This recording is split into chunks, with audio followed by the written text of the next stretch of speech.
Nashville singer-songwriter. If you like my content, I would really appreciate it if you would subscribe to my channel, hit that notification bell so that you'll be notified when I upload a new video. And also, please like this video if you enjoyed it. Also, there's a link down below, a bit.ly link where you can listen to my music on Spotify. It means a lot to an artist when you take simple steps like that to help support our music. Anyway, so today's subject is this Gibson ES125 guitar. And this dates from, as near as I can tell, the early 50s, and it's an old guitar. And so ES series stood for Electric Spanish, and it was their archtop version. And when they introduced them, the number was indicative to the price. So this was a $125 guitar new by Gibson, and it was the entry level. It's a stripped down. It doesn't have bindings. It doesn't have fancy inlays, dot inlays.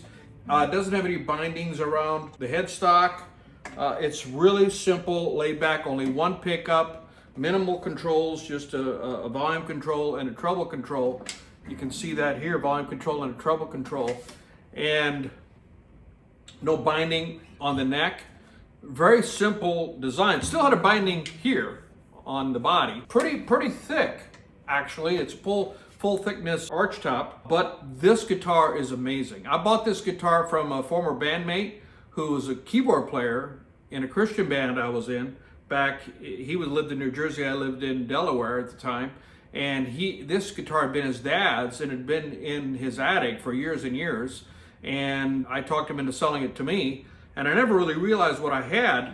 There was a huge bump right here around the 12th fret that almost made it unplayable. I mean, you could set it up so you could play down here, but you couldn't go up here. And I finally took it to a guy when I was living in Sioux Falls, South Dakota, and his last name was Coffee, and I read about him in a newspaper article. He was a local guy that worked on guitars, and I had to literally call for an appointment. It was above a brewery in kind of like an apartment. It wasn't even a commercial building, and you had to call because he wasn't only open at certain hours, and then you could go up there and you walked down the hallway and there were all kinds of instruments, not just guitars, but violins and cellos and mandolins with tops off of them. I mean, this guy was really deep into repairing guitars. And I had taken it to luthiers before, and nobody could fix that bump in the neck. And this very modest guy who ran this business that was almost casual, he fixed this thing and charged me so little. I think if I remember, it was like $50. And when I got it back and he opened up the case and showed me, I was like, what? How did you do that? Because other people couldn't. And he just kind of smiled and he said, I can't share you my secrets. So I don't know what he did, but this neck is perfect now. And so now I love this guitar. And the great thing about it is the P90s. If you're a fan of P90 pickups, which I am, the ones that they made back in the 50s just scream. And they're just amazing. In fact, I remember taking it to a luthier, a well-known luthier that worked for a lot of famous guitar players that came through Delaware. He couldn't fix the neck, but he did set it up and do some other things on it. And he said, man, that pickup is one of the best pickups. There was something about that day, the way he described it, all the planets were aligned that day when they wound that pickup. So I love this guitar. I'll never part with it. I've had it for a long time. The ES125 were made since before the World War II. Then they discontinued in 42, and then they restarted up again after World War II, and they changed the body a bit. They've had different models. It was a successor to the ES100, and then they came out with the ES125. They had different models that came later. Some additional models that they had an ES125D, which is a full-depth non-cutaway body with double P90 pickups, and it was very rare. They only made a small number in 57. There's an ES125C, full-depth body with Florentine cutaway, would be down here, produced from 65 to 71. The ES125CD, full-depth body, double pickup instead of ones with a Florentine cutaway down here, produced from 65 to 71. The ES125T, T for thin line, so it was a thin, probably about the thickness of an ES335, non-cutaway. They produced that from 56 to 69. And then the 125 TD, which was the thin, T for thin and D for double, P90 pickups, non-cutaway. They did that from 57 to 64. And then the ES125 TC, which is a cutaway, Florentine cutaway, produced from 1960 to 1970. And then the ES125 TCD, which was a thin line, double, D for double, and the C for the cutaway.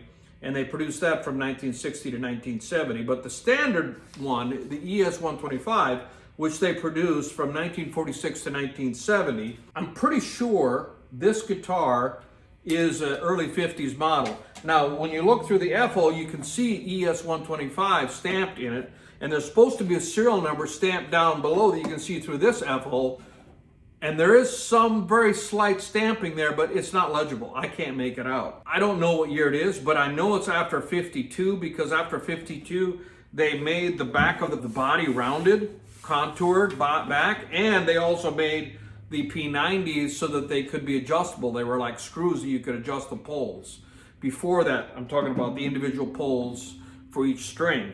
And that was something that they changed after around 1952. And actually the information is a little sketchy because back then it didn't take great notes. Some people say 1950, some say 1952, but where they went from just these poles that you couldn't adjust to the ones that you can adjust. This one you can adjust. People who are onto these ES125s know how great they sound. I mean, you can get on forums and people are raving about greatest sounding guitar they have in their arsenal, or greatest sounding guitar they've had, or people are lamenting the fact that they sold this guitar. I mean, it's not, I mean, there's a lot of other ES models. You got the ES175, which is a little more ornate. A lot of people played it. And then you go on up, ES295, which Scotty Moore famously played with Elvis. ES335 and 330. The 335 is with a block in the middle, thin, very thin, Larry Carlton. Many people played the ES335, and it's still a very popular guitar today. And I have a 1981 ES335, and I will probably do a profile on that guitar as well. And then there's a lot of different ES347. There's a lot of different models that they made over the years, but this is really the entry level with a lot of ornate, but it's really nothing but business. It's an awesome guitar.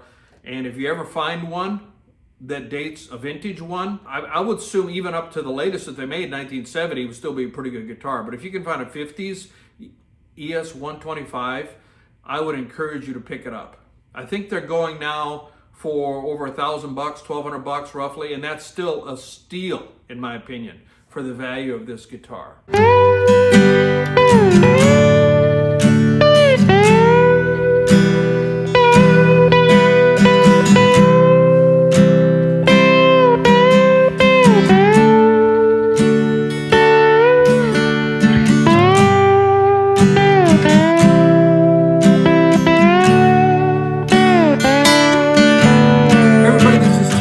Thank you so much for watching my video.